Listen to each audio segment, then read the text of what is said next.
Seri yang baru, Mulia Ganti Our Shame, Rasa Malu.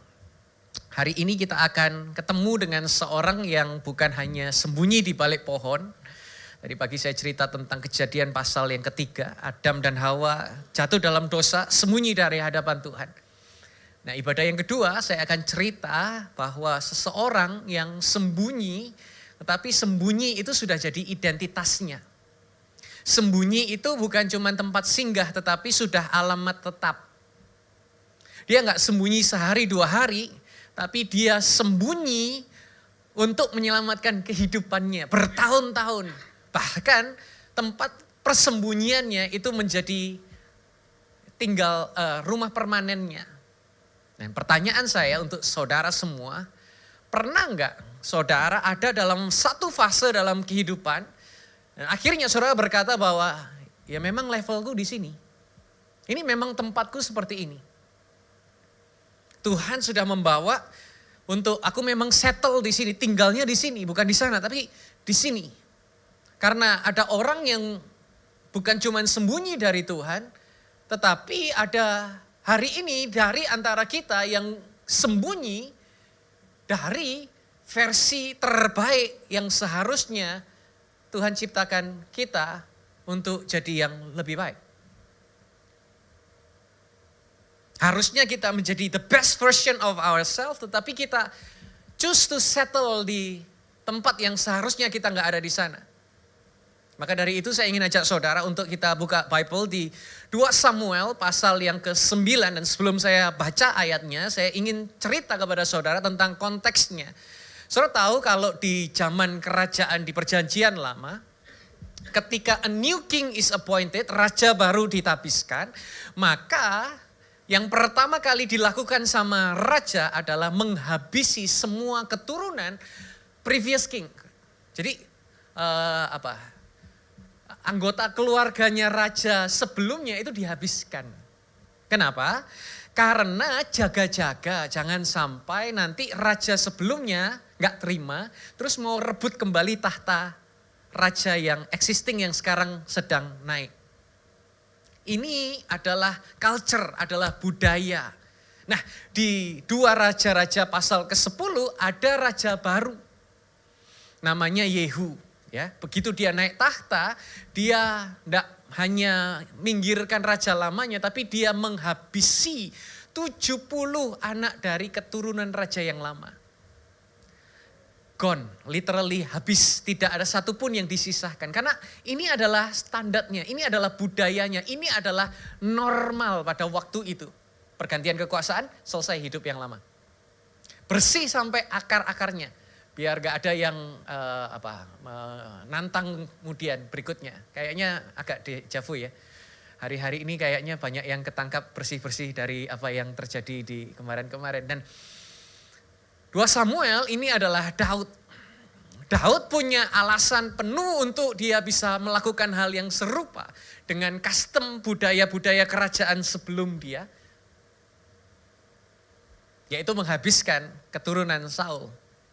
Kalau minggu lalu saudara dengar cerita bagaimana Saul memburu Daud, bagaimana Daud bisa avenge, membales Saul, tapi dia nggak lakukan.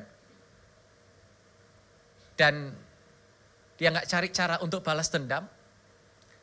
Dan di 2 Samuel 9 ayat yang pertama di sana dikatakan, Daud berkata, ini sudah jadi raja nih, dia berkata, masih adakah keluarga Saul yang tersisa supaya aku dapat menunjukkan kebaikan kepadanya demi Yonatan. Jadi dicari ini bukan untuk dihabisi, dimatikan. Tapi dicari ternyata untuk Daud memberikan kebaikan. Dan yang menarik, tidak ada yang suruh Daud untuk lakukan ini. Tidak ada yang maksa Daud untuk buat kebaikan. Tapi Daud ingat satu kata, janji. Janji yang dia buat kepada Yonatan tahun-tahun sebelumnya. Dan izinkan saya melanjutkan sedikit dari yang terjadi minggu lalu, khotbah minggu lalu. Memang ada janji yang butuh waktu belasan tahun untuk digenapi. Tapi saudara tahu bahwa janji yang Tuhan nyatakan dalam hidup saudara dan saya itu tidak pernah kadaluarsa. Tidak ada expired date-nya. Dan akhirnya seluruh kerajaan dari Daud ini mencari siapa yang masih ketinggalan, siapa yang masih hidup. Temu satu nama. 2 Samuel 9 ayat yang ketiga. Lalu raja berkata, masih adakah keluarga Saul yang tersisa supaya aku dapat menunjukkan kebaikan Elohim kepadanya. Jadi gak cukup kebaikannya Daud saja. Berikutnya kebaikan Elohim kepadanya. Dan Siba berkata kepada raja, masih ada seorang anak laki-laki Yonatan yang lumpuh kedua kakinya.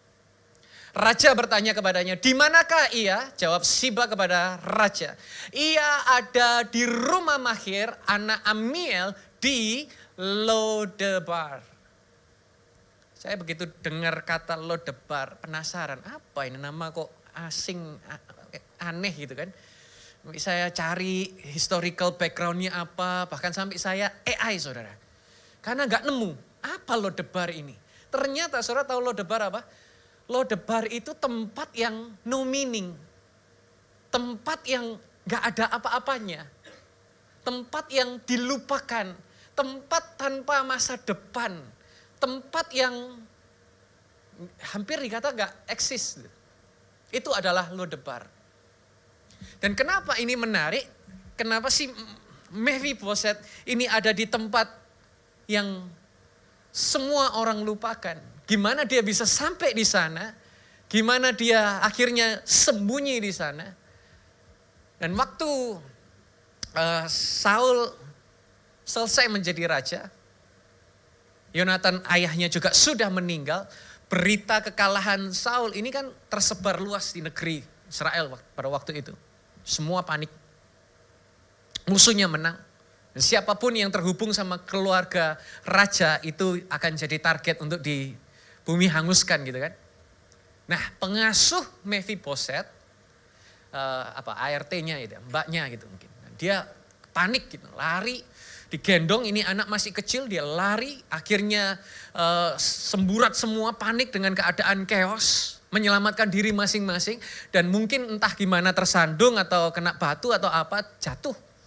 Dan begitu jatuh, sekali jatuh, merubah seumur hidup Mephiboset.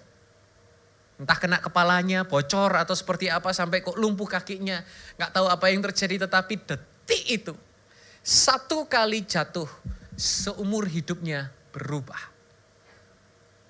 Kalau saya bisa bayangkan sejenak, dari cucunya raja, sekarang dia tinggal di sebuah tempat Lodebar yang artinya nothing.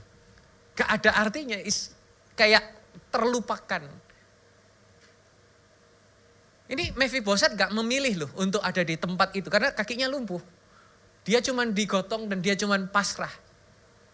Lodebar adalah hasil dari satu kali jatuh yang bukan salahnya Mephiboset. Dia gak minta, dia gak lakukan apa-apa, tapi life happens.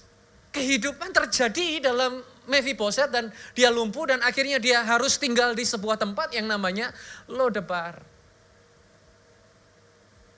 Dan bagi saudara, kalau ada dari saudara yang hari ini mengalami hal yang serupa dengan Mephiboset, Tuhan aku kok ada di Lodebar versiku modern hari ini. Bukan karena kesalahan saudara, bukan saudara yang pilih, tapi karena sebuah collateral damage. Tiba-tiba itu merubah segalanya dan saudara gak pernah minta itu terjadi and it happens to your life. Dan saudara gak bisa lakukan apa-apa. Saudara pernah lihat kalau misal ada di sebuah perusahaan mau ganti direksi atau mau ganti pimpinan cabang. Biasanya orang-orang terdekat dengan direktur lama atau pimpinan lama itu diminggirin semua. Bersihkan dulu, dirisainkan, kondisikan. Karena takut nanti ada yang mengkhianati atau yang melaporkan atau kubu lama atau seperti apa. Dan ini yang biasanya terjadi sama Mephiboset. Harusnya dia dihabisi. Tapi not this time. Raja Daud malah mencari Mephiboset bukan untuk diselesaikan tapi untuk diberkati. Dan ini yang saya mau underlying untuk tekankan kepada saudara. 3 hal yang Daud lakukan sama Mephiboset dan semuanya dimulai dengan huruf S. Yang pertama adalah sought, dicari. 2 Samuel 9 ayat yang ketiga dikatakan bahwa supaya aku dapat menunjukkan kebaikan Elohim kepada Mephiboset. Bukan cuma kebaikannya Daud, tapi kebaikan Elohim. Kenapa? Daud sadar bahwa dia bukan sekedar raja yang baik hati, tapi dia kemudian menjadi saluran berkat dari apa yang Tuhan sudah nyatakan dalam kehidupan Daud. Daud gak nunggu Mephiboset datang sendiri, yang kamu mau ya kamu yang datang sendirilah. Enggak.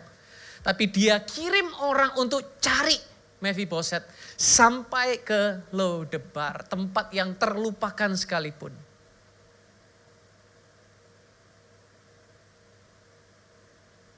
Ada perbedaan antara orang yang wajib untuk mencari dengan orang yang benar-benar rindu untuk mencari.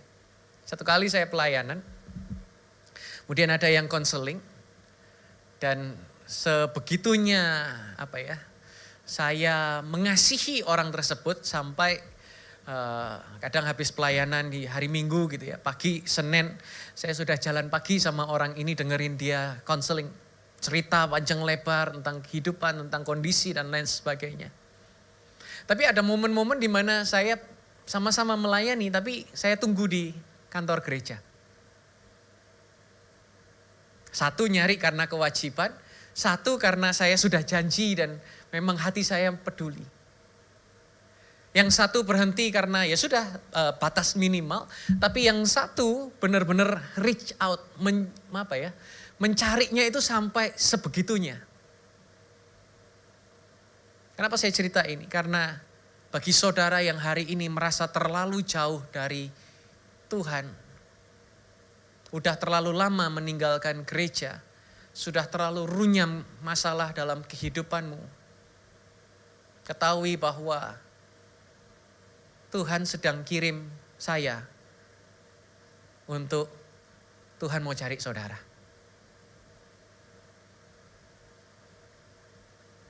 Tuhan kirim saya untuk cerita ini sama saudara karena dia sedang merindukan saudara.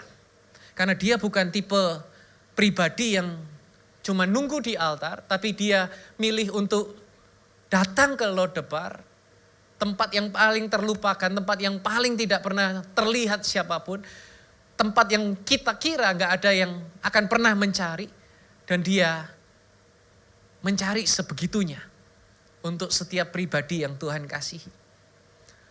Dan ternyata bukan hanya saja sought, dicari, tapi kemudian berikutnya adalah sin. Sekarang waktu Mephiboset sampai ke depan Daud, 2 Samuel 9 ayat yang ke-6, ketika Mephiboset anak Yonatan, anak Saul datang kepada Daud, ia bersujud di hadapannya dan menyembah. Lalu Daud berkata, Mephiboset, ia menjawab, inilah hambamu. Ayat 8, ia bersujud dan berkata, siapakah hambamu ini sehingga engkau menghiraukan seekor apa? Anjing mati seperti aku. Saudara perhatikan, 2 sebutan yang terjadi di sini. Kadang kalau kita baca Bible lewat begitu saja ya sudah gak ngelihat ini penting saudara. Tapi Daud manggil Mephiboset dengan nama Mephiboset. Tapi Mephiboset yang punya nama Mephiboset panggil dirinya apa? Anjing mati. Kenapa saya mau tekankan ini? Karena seringkali kita gak sadar ada sebuah perbedaan. Bagaimana kita melihat diri kita dengan bagaimana Tuhan melihat saudara. Seringkali kita ada di dalam sebuah fase di mana kita sampai settle dengan kondisi yang sedang terjadi dalam hidup kita. Udah terbiasa dengan orang manggil kita gagal. Sudah terbiasa dengan orang manggil kita beban keluarga. Sudah terbiasa dengan orang panggil kita blow on. Sudah terbiasa dengan orang berkata kita mengecewakan. Tapi you know what? Tuhan gak pernah panggil saudara dengan sebutan itu semua. Tapi dia memanggil saudara dengan nama saudara. Di bahasa Inggrisnya dikatakan, He calls you by name. Dia memanggil nama saudara. Nama yang orang tua saudara berikan sebelum semua keadaan horor itu terjadi. Hashtagnya, He gives honor before the horror comes. Nah. Tuhan tetap manggil saudara nama walaupun serunyam-runyamnya apa kehidupan kita. And He calls you by name. Pernah gak saudara datang ke sebuah reuni? Sementara reuni saudara sudah lama gak ketemu dengan grup ini. Mungkin grup apa sekolah atau grup apalah gitu kan. Sudah lama gak ketemu tapi saudara lagi rock bottom, lagi di titik rendah dalam hidup saudara. Kemudian saudara mulai make up stories gitu kan. Nanti kalau aku ditanya ini aku jawab ini, aku kalau ditanya ini aku jawab ini. Dan saudara sudah siapkan semua potensi pertanyaan yang akan ditanyakan kepada saudara. Ya, begitu ketemu, hai gitu kan, saudara mulai cemas gitu. Mulai khawatir kalau ditanya. Dan saudara sudah nunduk duluan sebelum ditanya. Tapi begitu saudara ketemu dengan sahabat lama, loh kamu ini yang ini kan. Dia gak nanya pekerjaan saudara, dia gak tanya keadaan saudara sekarang seperti apa. Tapi dia membahas masa-masa indah pada waktu itu. Dia membahas kenangan-kenangan yang memorable pada waktu itu. Dan ini yang dilakukan Daud sama Mephiboset. Sementara Mephiboset sudah siap dengan sebutan anjing mati. Tapi Daud berkata, Mephiboset. Hari ini siapapun saudara, keadaanmu tidak menentukan identitasmu. Tetapi saudara adalah anak-anak Tuhan yang diberkati. Di balik setiap badai selalu ada pelangi, selalu ada kebaikan Tuhan. Yang menyatakan identitas saudara adalah pemenang bukan pecundang. Yang percaya kita tepuk tangan yang paling meriah bagi Yesus Kristus Tuhan kita. Coba tengok kanan kiri saudara, katakan namamu bukan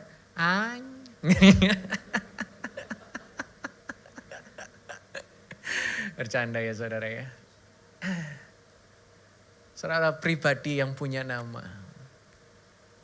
Dan sesuai namamu, Tuhan mampu menggenapi setiap kehidupan saudara. Kalau saudara percaya itu katakan, amin. Yang ketiga yaitu adalah seated.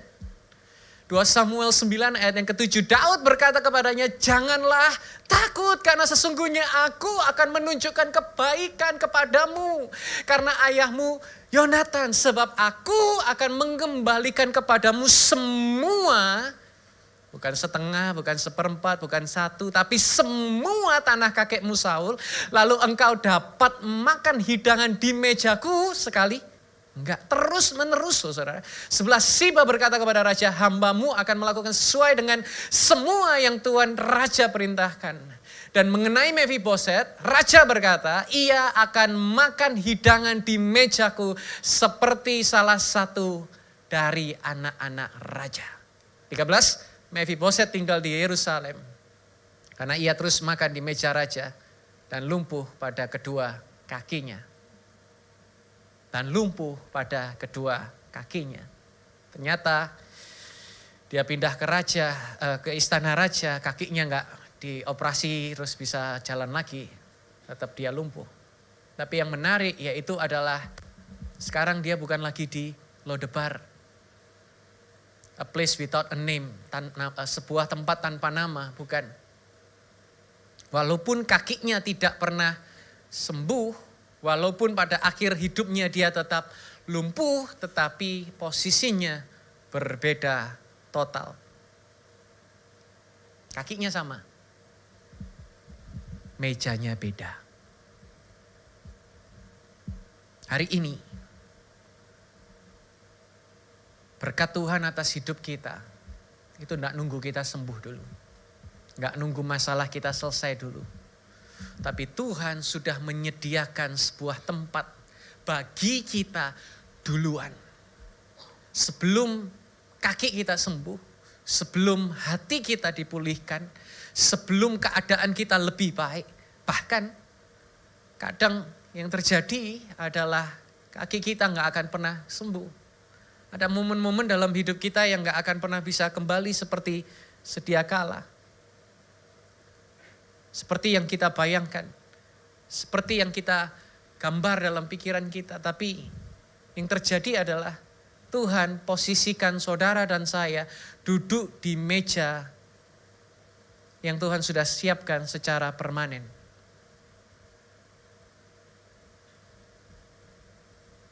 Secara permanen. Saudara pernah datang ke acara diundang pernikahan? Dan ketika duduk di pernikahan itu kan ada kadang-kadang yang meja, ada yang berdiri. Tapi kalau meja, posisi kita duduk di meja mana itu menentukan seberapa dekat kita sama yang menikah, kan begitu. Dan hari ini yang saya mau tekankan yaitu adalah Tuhan gak taruh saudara di meja belakang. Tuhan taruh saudara di meja utama. Bukan karena kita layak, tapi karena ada janji. Janji yang Dia sudah buat sebelum saudara dan saya lahir. Jadi kenapa Daud baik? Bukan karena Mephiboset hebat, bukan karena dia balas budi, karena Yonatan, enggak. Tapi karena ada janji. Janji seorang Daud sama Yonatan bertahun-tahun sebelum Mephiboset lahir. Karena Daud sadar dia lagi bukan cuman being good, bukan menjadi baik aja. Tapi Daud sadar dia menjadi alat untuk menyalurkan kebaikan Elohim dalam hidup seorang Mephiboset. Dan hari ini kalau ada dari saudara yang merasa Tuhan baik sama orang lain, tapi kok enggak sebaik itu ke saya. Izinkan saya menyampaikan bahwa itu adalah apa yang Tuhan lakukan bagi kita. Bukan hari ini, tapi sebelum kita ada. Satu ayat di Efesus 1 ayat yang kelima. Kalau saudara sempat pernah iri sama orang lain, ayat ini untuk saudara. Dia telah menentukan kita sebelumnya dan mengangkat kita sebagai anak baginya melalui Yesus Kristus sesuai dengan perkenanan dan kehendaknya. Ayat ke-6. Untuk apa? Memuji kemuliaan anugerahnya. Dan olehnya Elohim telah menerima kita dalam putranya yang terkasih. This is you. This is me. Ini adalah kita semua. Jadi sebelum saudara ada, sebelum kita jatuh, sebelum kita cacat, sebelum kita lumpuh, sebelum kita sembunyi di lodebar versi kita hari ini. Ternyata Tuhan sudah menentukan untuk menjadikan saudara dan saya anak-anak yang dikasihinya. Dan Yesus datang cari saudara sampai ke tempat yang paling terlupakan sekalipun. Dalamnya lembah maut sekalipun. And He calls you by name. Bukan seperti Mephiboset, aku adalah anak anjing.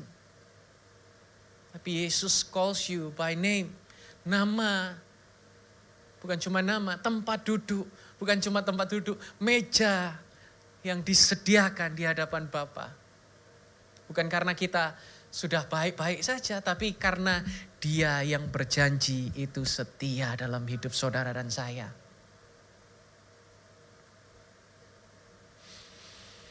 Sama seperti janji Daud sama Yonatan. Memang butuh belasan tahun. Begitu juga janji Tuhan kepada hidup kita. Mungkin ada dari saudara yang sedang menunggu janji itu digenapi hari ini. Tapi ketahui bahwa Di momen-momen saudara menanti, di momen-momen saudara melihat perbuatan Tuhan, saudara akan sadar bahwa janjinya itu setia. Tadi pagi saya bercerita bagaimana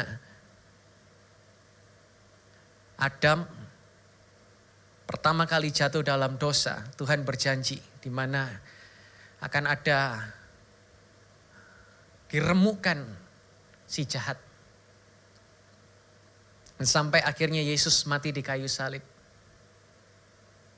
Dia sendiri yang diremukkan untuk mengganti setiap kita. Begitu juga janji Tuhan dalam kehidupan saudara dan saya. Jadi yang saudara bawa pulang adalah 3 kata ini, conclusion. Pertama adalah sought. Tuhan yang cari saudara sampai ke Lodebar. Sin. Tuhan yang panggil nama saudara. Bukan nama yang saudara beri dalam hidup saudara sendiri. Seated. Dia duduk. Dan membawa saudara duduk bersama di meja yang Tuhan sudah siapkan. Tidak peduli kaki saudara lumpuh, tidak peduli kehidupan saudara sudah pulih, tetapi Tuhan sudah siapkan yang terbaik dalam setiap kehidupan saudara dan saya.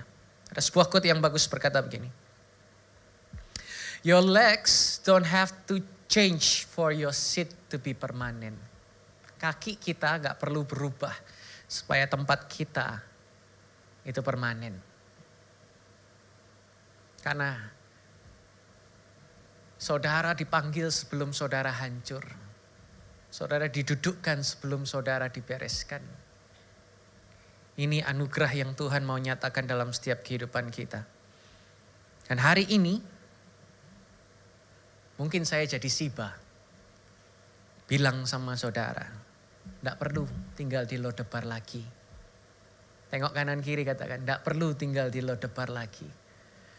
Tempat yang saudara kira tidak ada apa-apanya, hari ini Tuhan memanggil nama saudara. Dan kursi saudara sudah disiapkan. Atas nama saudara dan sejak sebelum saudara lahir.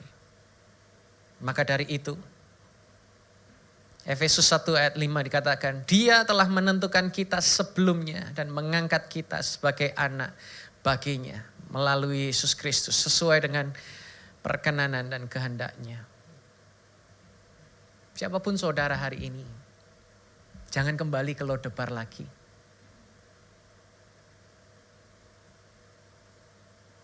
Jangan kembali ke Lodebar lagi. Apapun masa lalu saudara, apapun situasi saudara, ketahui tempat saudara itu adalah di meja bersama dengan Yeshua HaMashiach. Tempat yang penuh dengan kemenangan, tempat yang penuh dengan kemuliaan yang Tuhan mau nyatakan bagi saudara dan saya.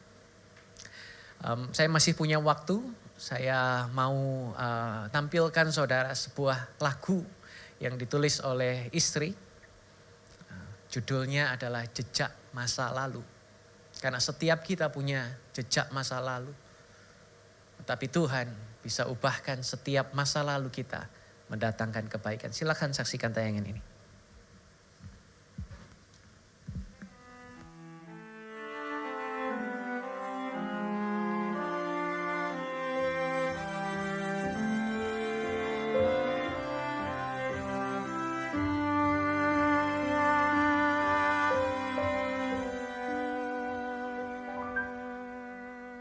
Jejak masa lalu ternyata masih tersimpan di relung jiwaku.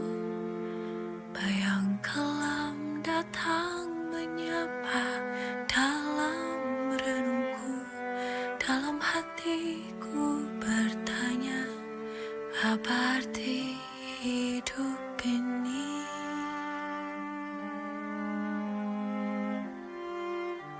Di dalam sunyiku, tetes air mata yang hanya menemaniku. Suara keraguan yang mampir dalam pikirku.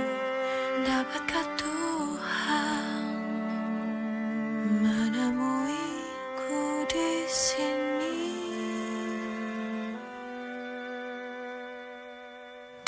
Datanglah ya Tuhan, temuilah aku di mana jiwaku sedang bersembunyi. Tak perlu kata-kata, Engkau tahu segalanya. Hatiku terbuka, pulihkanlah yang terluka.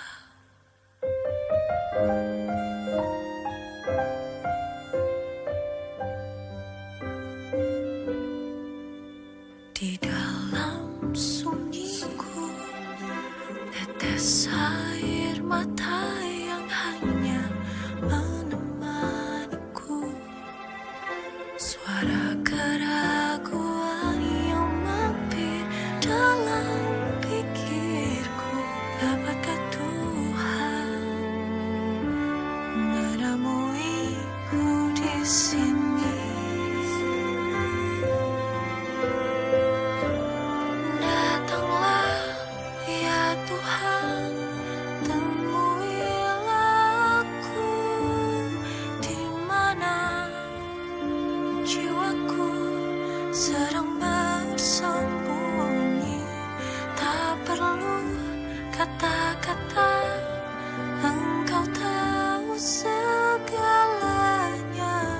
Hatiku terbuka, pulihkanlah yang terluka.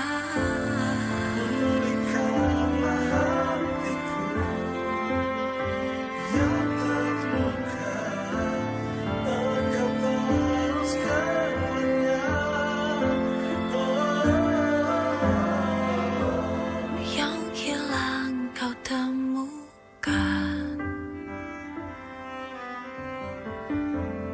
yang hancur kau pulihkan, yang letih kau angkatkan beban. Tuhan, kau masih menuliskan masa depan. Engkaulah ya Tuhan yang selalu ada di sini di saat semua pergi dan tak kembali. Tak pernah berubah, Engkau selamanya setia. Terima kasih Tuhan, Kau kasihiku sempurna. Kau kasihiku sempurna.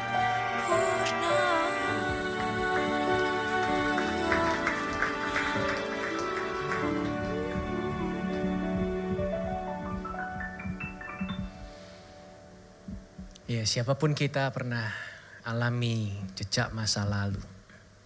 Dan seringkali kita, default mood kita adalah untuk sembunyi. Daripada untuk memperlihatkan apa yang sedang terjadi. Tapi hari ini, Tuhan kirim Siba untuk bilang sama saudara. Dia yang cari saudara. Dan tempat saudara bukan lagi di Lodebar. Tempat saudara adalah duduk bersama dengan Tuhan. Dan ketahui bersama Tuhan engkau lebih daripada pemenang.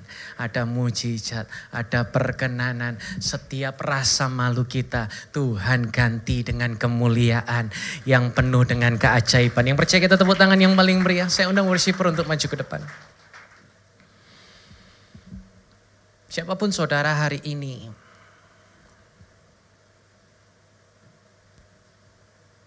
waktunya kita keluar dari Lodebar. Kalau ada dari saudara yang merasa bahwa sudah aku sembunyi saja. Seperti Mephiboset berkata, siapa aku? Seperti anak anjing. Dengan semua kegagalan, dengan semua keadaan yang dia alami. Tapi seorang raja bisa terketuk hatinya untuk memberikan sebuah tempat yang terbaik seperti anak-anak raja. Siapa kita seharusnya di hadapan Tuhan?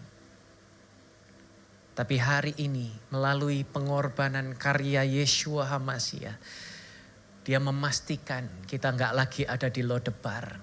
Dan jangan mau kembali ke Lodebar. Tapi kita tinggal di dalam karya kasih Kristus. Hidup dengan perkenanan Tuhan. Dan bukan dengan hidup di dalam dosa. Karena saya terlalu percaya masa depan adalah masa depan yang penuh dengan pengharapan. Bagi saudara yang ada di sini ataupun di online. He's calling you by name. Sama-sama kita nyanyikan pujian ini. Yesus, Engkau juru selamatku, dalam janji-Mu kemenanganku, selamanya kan ku nyatakan besar setiamu Tuhan di hidupku. Yesus, Engkau juru selamatku, dalam janji-Mu kemenanganku, selamanya kan ku nyatakan besar setiamu Tuhan di hidupku. Sama-sama dengan ini berkata. Walau ku harus berjalan dalam lembah kegelapan, perlindungan-Mu, oh Tuhan, nyatalah bagi hidupku. Tiada pernah sedetikku, Tiada pernah tinggalkan. tiada pernah Kau tinggalkan. Sungguh mulia dan sempurna, hanya Kau layak disembah. Serukan Yesus, Engkau juru selamatku, dalam janji-Mu kemenanganku, selamanya kan ku nyatakan besar setiamu Tuhan di hidupku. sama-sama percaya kita bangkit berdiri dan berkata. Yesus, Engkau juru selamatku, dalam janji-Mu kemenanganku, selamanya kan ku nyatakan besar setiamu Tuhan di hidupku. Sekali lagi dengan iman berkata.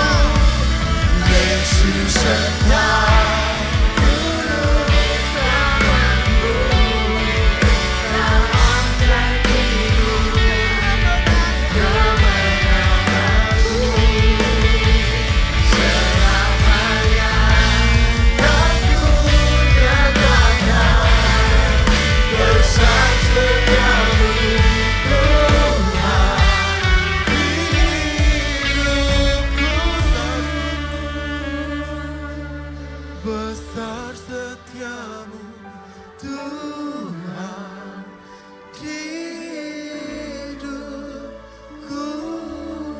Sekali lagi dengan iman berkata, besar setiamu Tuhan di hidupku. kita tepuk tangan yang paling meriah bagi Yesus Kristus Tuhan kita. Terima kasih Tuhan untuk kebenaran firman-Mu. Sehingga kami enggak malu. Sekalipun kami punya kaki yang lumpuh.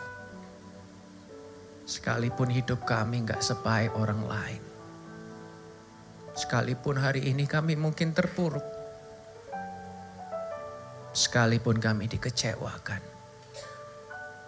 Di hari ini kami punya Tuhan yang peduli. Tuhan yang memanggil setiap nama kami. Bukan dengan sebutan apa yang sedang kami alami. Tapi Dia memanggil kami dengan nama kami. Bahkan terlebih lagi, Engkau memanggil masa depan yang ada dalam setiap kehidupan kami. Kami percaya bahwa hari ini bukanlah akhir, bukanlah hasil akhir dari apa yang akan kami lihat. Tapi kami percaya hari-hari yang akan datang, tangan Tuhan yang akan bertindak dalam setiap kehidupan kami.